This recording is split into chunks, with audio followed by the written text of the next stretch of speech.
Well, happy Wednesday. It's Illinois in Focus Daily. I'm Greg Bishop, waking you up each and every weekday morning. If you've got your coffee, join in the live chats. Good morning.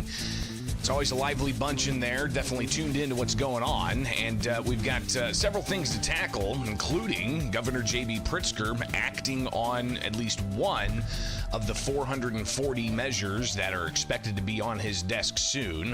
The legislature, of course, passing 440 plus measures during the spring legislative session, and the governor is going to be pretty busy with his pen this summer. So we'll look at that a little bit, and then also we'll have to talk about ethics and how the legislature really didn't act on any substantive ethics reforms before they adjourned, despite Speaker Michael Madigan, former Illinois House Speaker and chairman of the Democratic Party of Illinois, faces 12 and a half years and like $2.5 million or something in fines after being convicted of corruption. So we'll have to tackle some of that as well. One thing that I think is going to be more of a focus coming up in the day ahead is what we saw transpire not just in LA over the weekend with Governor J.B. Pritzker set to testify tomorrow in front of a U.S. House committee, but obviously what happened in L.A. with the National Guard, pretty concerning, but in Chicago, there's some pretty alarming video as well, as you see overhead camera footage from CBS News showing a vehicle driving through a crowd. Thankfully, it looks like nobody was injured in that, but you've got some ongoing conflicts between Chicago law enforcement and protesters who are protesting the Trump administration for its immigration enforcement efforts. So you can see just looking at Chicago from overnight, some of the clashes that are happening between protesters. It's expected that this type of activity is going to increase. There is a demonstration across the country that's planned Saturday, coming up in just a handful of days. So we'll likely hear a lot more about all of this, including out of Chicago and out of Illinois Governor J.B. Pritzker, especially when he testifies in front of a U.S. House panel tomorrow. So you got Chicago Mayor Brandon Johnson also holding a news availability this morning. So is he going to be addressing some of what we saw last night in Chicago? Is he going to be addressing the state's migrant sanctuary policies and any cooperation with federal immigration officials? Clearly something that we will be watching as all of that transpires here with Illinois in Focus Daily. Be sure to get the newsletter in your inbox each and every weekday morning. Go to thecentersquare.com where you can find the newsletter right there at the upper right-hand corner. Click through, give us the info, and it's free. You'll get headlines from Washington, D.C. and Illinois and other issues that you want to stay up to date with. But clearly, it's a way for you to get through some of the noise out there and just find out what's happening in the land of Lincoln by going to thecentersquare.com. All right, coming back, I'll share with you some of the conversation I had with Illinois State Rifle Association's Richard Pearson about the ongoing litigation against Illinois' gun and magazine ban, reaction to some of the filings that the state has made, and what's possible with the U.S. Supreme Court when it comes to the case out of the Southern District. So we'll get to that next year with Illinois in Focus Daily. I'm Greg Bishop. Like, subscribe, hit that notification bell. Wake up with us each and every weekday morning for Illinois in Focus Daily.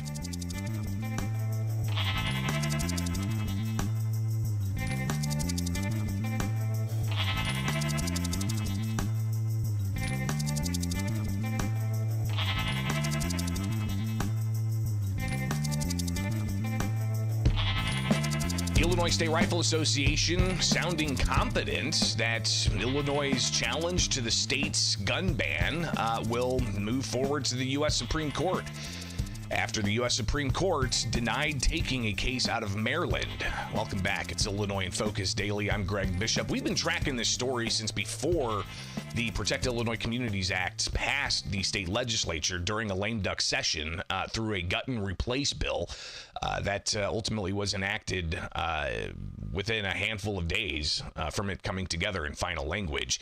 Banned 170 plus semi-automatic firearms, from rifles to handguns to shotguns. Prohibited the sale and possession of what the legislation called large capacity magazines. Others point to them and say they're standard capacity, but essentially it was any capacity magazine that is 16 or more for handguns, or any capacity magazine that is 11 or more for magazines for rifles. So that also had a registration component added to it. All of this coming together in the final hours of the January lame duck session in 2023. But then we had lawsuits filed, obviously from an array of Second Amendment advocates in state court. You had separate lawsuits dealing with issues that were entirely against the state, and then you had individuals getting temporary restraining orders filed all throughout the state. There were 7,000 plus or something like that. So the state level cases did ultimately go all the way up to the Illinois Supreme Court, and the Illinois Supreme Court had some controversy around that, in particular in the Calkins case, where two of the justices denied recusing themselves at a request from Calkins, because those two justices received campaign contributions when they were running for the Supreme Court from Governor J.B. Pritzker, House Speaker Chris Welch, and Senate President Don Harmon, which were all named defendants in the lawsuit in state court. So the state court stuff played out. But you had the federal cases in the Southern District Court that is separate from the state's challenges. So I want to make sure that you're clear on that. There's state court and then there's federal court. So the state court challenges went all the way up to the Illinois Supreme Court and didn't produce an overturning of the law. In the federal courts, there's several cases, right? We had the Beavis case that was actually filed in November of 2022 because Naperville had their ban in place. So he modified his case when the states put its ban in place in January 2023. That went all the way up on preliminary grounds up to the U.S. Supreme Court. They denied taking it.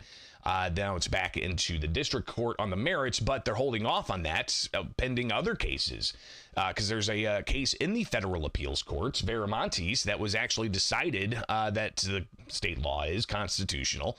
So that case could go to the U.S. Supreme Court. So that's an original challenge of the Cook County ban. So that's possible that it could be a writ to the Supreme Court to take the case. But the other case that's currently pending in the appeals court is the consolidated case, Barnett. And you've got 4 different plaintiffs groups who sued shortly after the law was enacted in 2023. That went all the way up and down the courts. On preliminary grounds, initial requests to block the law. The Southern District Judge, Stephen McGlynn, he did indeed give that preliminary injunction for 5-6 days. It was called Freedom Week in the Second Amendment community. Then when it got to the appeals court overturned McGlynn's preliminary injunction and put the law back in place. And that sparked a whole bunch of different storylines about people who went out and purchased firearms during that 6-day window. Are those firearms legal to have now that the law is back in place? Again, that played out all throughout 2023. And then it went up to the U.S. Supreme Court, and they said they're not going to take it because it was on preliminary grounds. So it went back to the district courts. And then in 2024, you had the district court hold a 4-day bench trial going into detail of all of the things, comparing military grade firearms to civilian sporting rifles and the differences between them and the uses of semi-auto versus full auto and burst in the military and so on. So that record was created, and then in the fall of 2024, Stephen McGlynn, the federal district judge, ruled that the law was unconstitutional. So then he put a stay on it pending appeal. The state appealed to the appeals courts, and the appeals court kept the stay in place. So we have a law that has been deemed unconstitutional by a district judge, but the injunction is put on hold pending appeal. And the appeals courts sat on it for 4 months or so without putting out a briefing schedule until the plaintiffs said, listen, we're in limbo right now. We have a judge that said this is unconstitutional and you guys aren't acting on this while the law is still in place. So the appeals court then said that they will have a briefing schedule. Last month, you had the state file theirs as the ones appealing a ruling from a district judge. And then Friday, you had the plaintiffs groups file their briefs. Those weren't made public yet until about Monday or Tuesday. So they were made public, and we went through them the other day here on Illinois in Focus Daily. So that's all the background here, right? Hopefully you understand that, number one, the difference between the state court and the federal court and where we're at in all of this, right? The controversy over Pritzker giving campaign donations to the state Supreme Court justices doesn't impact the federal judiciary. The federal judiciary, they don't run for election. They get appointed by the president for federal judgeships all up and down. So just want to make sure people say, because I do see some comments talking about how the Seventh Circuit is bought and paid for by Pritzker, and that's not the case. At least in the allegations of the campaign contributions going to state Supreme Court justices. So back to the case in the appeals court. You had the 4 plaintiffs groups file in the appeals court, and it's a different panel than what they had on the preliminary stuff from 2024. So that brings in a new equation as to this 3-judge panel with one new judge that took the place of a retiring judge from the previous panel. So that's a little bit of a wild card. But I talked with Illinois State Rifle Association's Richard Pearson, and I got him to react to some of the arguments that the states made in their filings, and they say that they are banning firearms that are dangerous and unusual, and they are reacting to unprecedented societal concerns over mass shootings. Well, recent Supreme Court rulings kind of push back on that idea of using societal concerns as a measure to restrict individuals' Second Amendment rights to keep and bear arms. Here's Richard Pearson, Executive Director of the Illinois State Rifle Association. Well, you can't take the rights away of 105 or 120 million people because of an incident. You could take driver's licenses away from all the people because there are many more car accidents than there are shootings, but that doesn't work out. So, but this is a fundamental right. So you can't take a fundamental right because of criminal activities. You have to deal with a criminal activity. And Pearson also noting that the U.S. Supreme Court and their statements denying a Maryland case seem to indicate that AR-15s in particular are commonly used by individuals for lawful purposes, which is one of the fundamental questions to this, right? You've got the issues that the Supreme Court's laid out in previous precedent, talking about how it has to match the text, history, and tradition of the Second Amendment. So if it doesn't match the text, then it's not good. If it doesn't, if it does match the text, and then there's no historical analog, then it's not good. But it doesn't necessarily say, well, if there's societal concerns, then the laws can be upheld. But Pearson's confident that the U.S. Supreme Court will take this Illinois case out of the Southern District instead of the Viramontes case that's already out of the appeals court and could be sent to SCOTUS. Oh yes, I think that I actually think that they're waiting for the Illinois case. And the reason they're waiting for the Illinois case is there's so much more documentation in that case than there was in the Maryland case. So when the Supreme Court makes a decision, they want it to be on solid ground. And so we have something like 10,000 pages of documentation supporting us in this case. So I think that's what they're waiting for.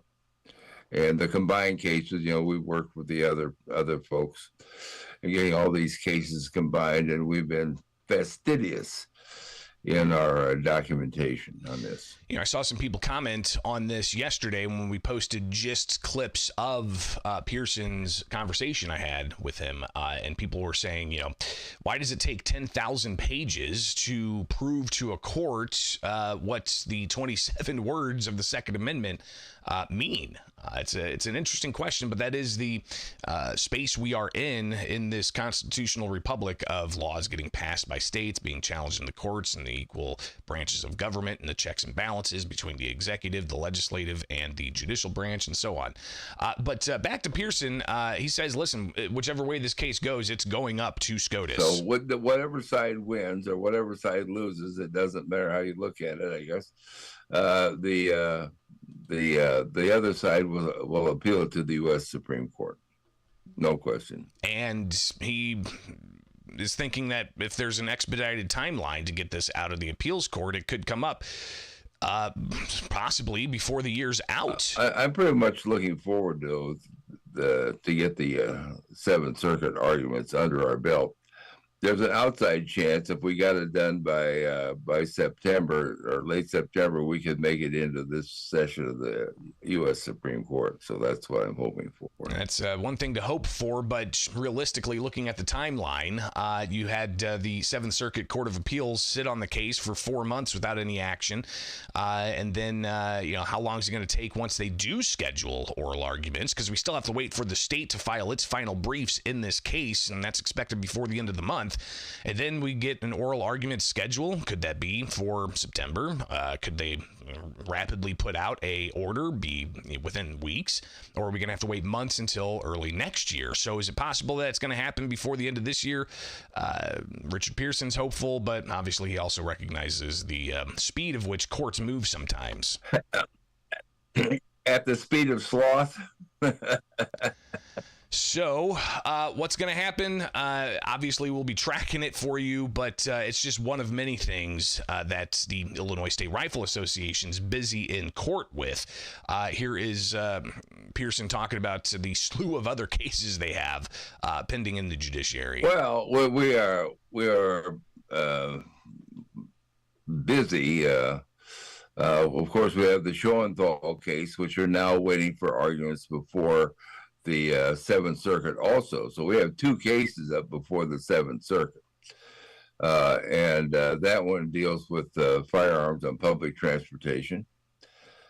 Okay, so that's one. Then we have the Reese case, which is the Freedom Week case, when Judge McGlynn said you could buy firearms, sell firearms on the PIC Act list. And so that case has been returned over. The Third Circuit, Illinois Circuit, said that sided with the state, so we're on our way to the Illinois Supreme Court on that one. Then we have a variety of other cases down the line dealing with various issues. One of them would be the Brown case, which is on its way to the Illinois Supreme Court for the 3rd time. Which declares the FOID card in the home unconstitutional. So those are the major ones. We have a lot of other cases dealing with people who have daycare centers having to disassemble their firearms even though they're in a safe, so forth and so on. So we have a lot of other cases coming up. They're not as major as these cases, but they all make a difference. So Pearson clearly, with the State Rifle Association, says people should understand that while others may criticize in the Second Amendment space what ISRA does, he says they're not going anywhere. Well, here's the thing. People kind of poo-poo the State Rifle Association, but we are not going away. We're going to continue to attack and secure Second Amendment rights for the people in Illinois, no matter what. So. Again, Illinois State Rifle Association's Executive Director Richard Pearson, part of the conversation I had with him yesterday, just to get the latest and where we're at in the gun ban litigation. It seems to come in, waves, ebbs and flows, right? We get a whole bunch of activity for a couple of weeks, and then things kind of go radio silent. So I think we're kind of in that phase where the next few weeks we'll get the filing from the state, and hopefully we'll get a quick update on any kind of Oral arguments schedule in the 7th Circuit, and we'll bring it all to you here with Illinois in Focus Daily. I'm Greg Bishop. Like, subscribe, hit that notification bell, and wake up with us each and every weekday morning for more Illinois in Focus.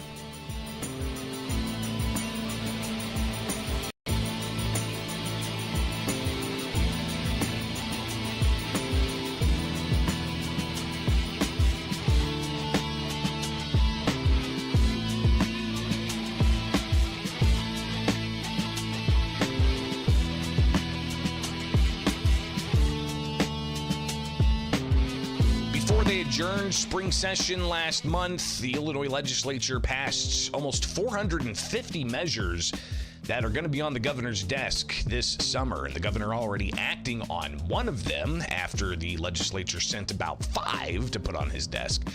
And one of those that is enacted, if you follow the Center Square at thecentersquare.com, you get the Illinois Quick Hits, and you'll see this story there. It says Pritzker signs Alzheimer's treatment law. So we'll touch on that and just take a look at some of the other things that they did tackle, but also did not tackle, including ethics reforms, as former Illinois House Speaker Mike Madigan goes to federal court Friday to face sentencing for 10 counts of corruption charges from the federal government.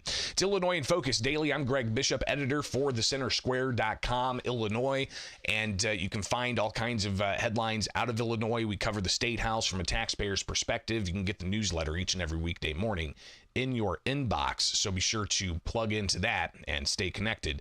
But let's talk about it, right? Because if you've been following for a bit, you saw the activity from the end of session, a couple of weeks worth of just long nights and hundreds of bills being pushed through. Some were unanimous, others were contentious, long protracted debates on a slew of them. Some measures getting through both chambers and are queued for the governor's desk. Other measures not so fast. They were stalled. But one measure that the governor's already acted on is the Alzheimer's treatment law. And the law requires that state employee insurance programs cover medically FDA-approved treatments and medications for slowing the progression of Alzheimer's disease. The law also requires coverage for diagnostic testing for doctors to determine the best treatment. So, again, that's just one of the many, many bills that are going to be on the governor's desk.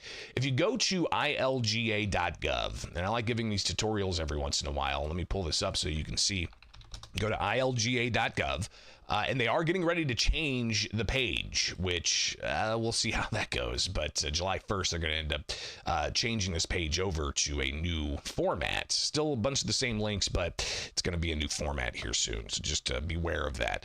Some of these videos, if you're going back and taking a look, the website might not look the same. But go down and find legislative reports. If you hit legislative reports, then you can see a whole bunch of different categories, right? Inquiry reports, date inquiry reports, categorized reports. We're going to stick here right at the top, and notice it says first year and second year. We are in the first of the 2-year term for the 104th General Assembly. So we just finished up the first spring session of the 104th General Assembly. Next spring will be the second spring session for the 104th General Assembly, and then at the end of the year, it'll turn over to 105th General Assembly in 2027. So that's just a little bit of Illinois General Assembly 101. But if you go to categorized reports under first year, you can see the bills pending governor action, right? Okay, so it's right there, bills pending governor action. Click on that, and you'll see that the governor has on his desk now 4 measures. That's after you had the governor already act on one of them, and that was the Alzheimer's issue. So coming up, the governor could soon sign House Bill 850, and that was a measure that is purportedly to give due process to firearm owner ID card holders who are denied or revoked to be able to get information about why they were revoked or denied, and to appeal that. Opponents of the measure said, listen, this is not really due process because you're using an administrative function to take away somebody's rights without there being a court hearing and evidence presented. So if this measure, House Bill 850, gets signed, there may be some lawsuits filed over that. So again, these are the 4 bills out of 440. These are the 4 bills on the governor's desk at this moment. Now, typically what's going to happen over the summertime, you're going to have Friday, I call bill sign dumps. The governor's going to release, a list of a dozen bills he signed on a Friday afternoon. There have been times where the governor's released a list of 250 bills that he signed on a Friday afternoon. There's also going to be news conferences. We're going to see a news conference about the budget being signed. We're going to see a news conference about a whole bunch of other things. Could there be a news conference about House Bill 850 with the void card due process measure put in there? We'll see. But again, go back to ilga.gov where you can go back to the categorized reports. And we looked at the bills pending the governor's desk, right? Governor action, bills pending governor action. But you can also look at House bills that passed both houses. So House bills that went through both chambers. And you will go through and you'll see all of these measures. And total, there is 200. It's a lot of legislation. 233 measures passed, right? And just kind of scrolling through, you could see some of the general topics these impact, but keep in mind, some of these may be gut and replaces. So these titles don't necessarily stay the same when they do the gut and replace. But you can see some of the headlines here, opioid antagonists, opioid overdose reports, affordable housing measures, eviction of minors. You've got data collection laws, a bunch of different stuff concerning, various funding mechanisms. You've got, a license plate law? There's likely going to be a lot of those. A whole host of 400 plus. I mean, I'm just scrolling through here and you can see we could spend a week and a half going through all of this. But also in the Senate, you can see what Senate bills passed both chambers. And click on that, and you'll see right at the top, you've got Senate Bill 8, Safe Gun Storage. That is queued for the governor's desk, and that is the measure that ultimately says that firearms owners have to put their firearms in a locked case in their home, any premise they're on, in their own job, or in a vehicle, for instance. This had a lot of debates, passed the House on the final day of spring session, and likely it's going to face litigation if the governor signs this, because it also makes it, for a second time, not reporting a lost or stolen firearm within 48 hours. You could lose your FOID card. And several other measures tacked in there. I talked with Illinois State Rifle Association's Richard Pearson, and he anticipates there's going to have to be some challenges to the safe gun storage law. So the safe storage law, we have to bring forth plaintiffs and that sort of thing. So we'll have to wait for that. We'll probably be dealing with that as soon as we have plaintiffs that can bring forth a solid argument. And so we'll be doing that. But getting back to the case before the Seventh Circuit on PICA is, so after this, now we'll be waiting for oral arguments after the state files this answer. So yeah, you kind of bounced there a little bit back to the PICA conversation that we had in the previous segment. But yeah, the safe gun storage stuff, clearly that's going to bring about some concerns and litigation. So a lot of measures are going to be, signed this summer. 440 bills are going to be kind of drip, drip, drip onto the governor's desk in the days ahead. So we'll be unpacking a lot of that for you here with Illinois in Focus Daily. But one thing that didn't get passed was ethics reforms.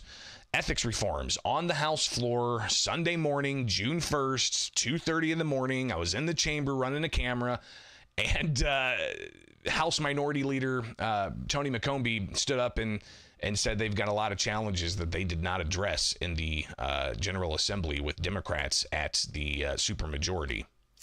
Ethics reform.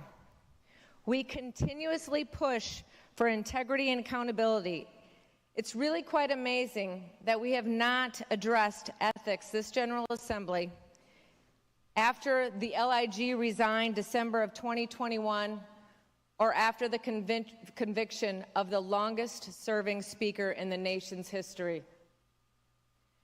Moving forward, House Republicans will continue to push for structural reforms that will grow our economy, push for fair and transparent processes, push for school choice and good educational outcomes, and we will push for public safety, putting victims before criminals. Let's be honest, we all know Illinois can do better. And deep down, I honestly believe that we all of us, want to do better. So again, the idea of no ethics reforms ultimately approved. All of this while you've got the longest serving state house speaker facing possibly 12 and a half years. Jim Talamonte been in court a couple of times this week already with a couple of different moments of former Speaker heading into the federal court building. Here he is from yesterday. Walking in. Photographers taking pictures. Jim's taking video. There's the speaker. Former speaker. Convicted felon.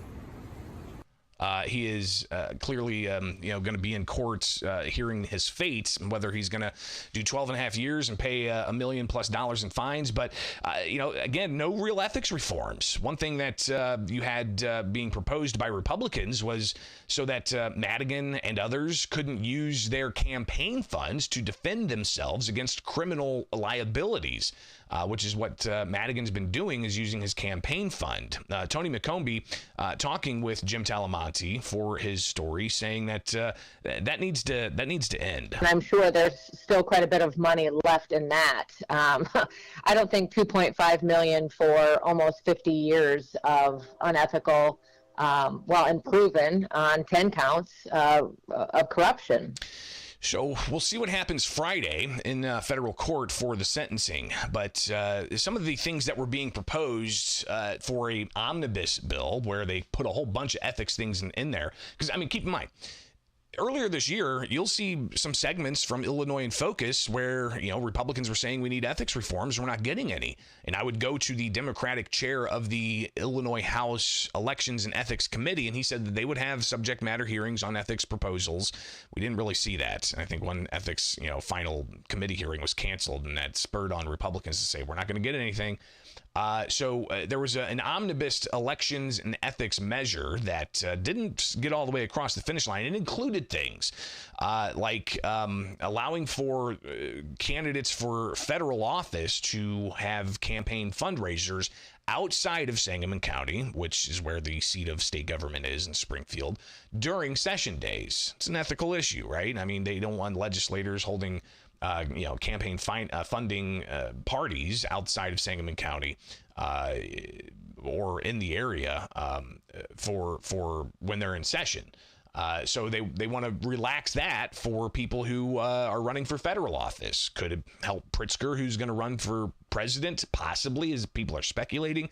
What about Juliana Stratton, the lieutenant governor, running for federal office to take Durbin's U.S. Senate seat? But there was also a measure in there that would have allowed for some of what Illinois Senate President Don Harmon's facing, with questions of how he got campaign funds. He's actually facing a potential multi-million-dollar fine of allegations that there was improper campaign contributions flowing back and forth. So he had a measure that was part of this omnibus bill that could have, relaxed some of the things he's currently under fire for. But Governor Pritzker, the June 1st, 7 hours after they adjourned spring session early in the morning, 10 o'clock in the morning, Governor Pritzker holding a news conference, and he's asked about why no ethics reforms, but was being proposed wasn't really, strong ethics reforms, especially considering Mike Madigan is facing 12 and a half years in prison. I think you're aware that nearly every year that I've been governor, we have addressed ethics. I talked about it a lot with regard, for example, to the utilities that have been accused in those cases that you're referring to. I think in 2020, in my State of the State speech, I talked about the fact that we're not going to let utility companies make decisions for the majority of people in the state of Illinois. They're not going to be the ones who are directing the legislation that addresses energy, but rather, that the voices of the people would be heard. And that happened. And indeed, we included within CEJA ethics legislation. People don't pay a lot of attention to that. They think that ethics legislation has to sit as a separate thing, but actually within a lot of the major issues that we're addressing, we address ethics. So, I think that, once again, Ethics hugely important to me. You know, we try to address them whenever we can. We had a very busy session. There were, in fact, discussions with, with the chair of the committee in the House anyway about his ideas for this.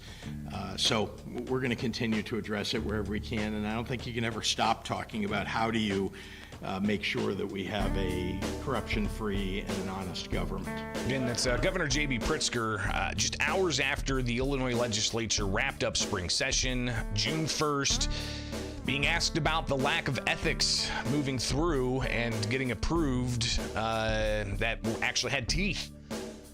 Well, some Democrats say, listen, the federal government's on this. I mean, they're busting people in Illinois left and right, including states' elected officials. So there's already laws on the books, but Republicans want the Legislative Ethics Commission to have more ability to subpoena and the Inspector General to have more ability to subpoena. They want campaign finance reform to not allow people to use their campaign finance to fund criminal defense.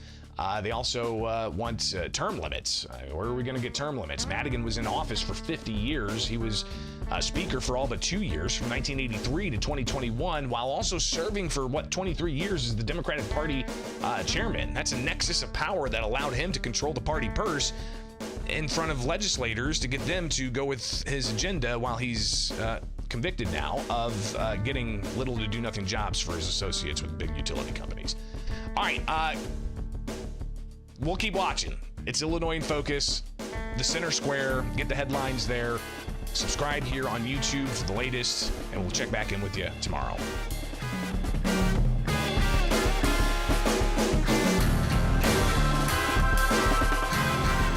So that's what I got for you on this Wednesday.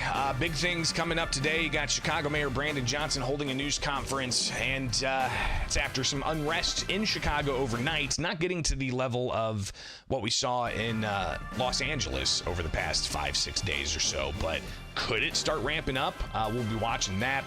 You've also got the governor going to be testifying in front of a U.S. House committee tomorrow. So we'll be unpacking that for you Friday. Tons to tackle here. Hopefully you are subscribed and joining us each and every weekday morning. Don't forget to get the headlines at thecentersquare.com and get the podcasts uninterrupted. Just search Illinois in Focus and you'll find it. Have a good day.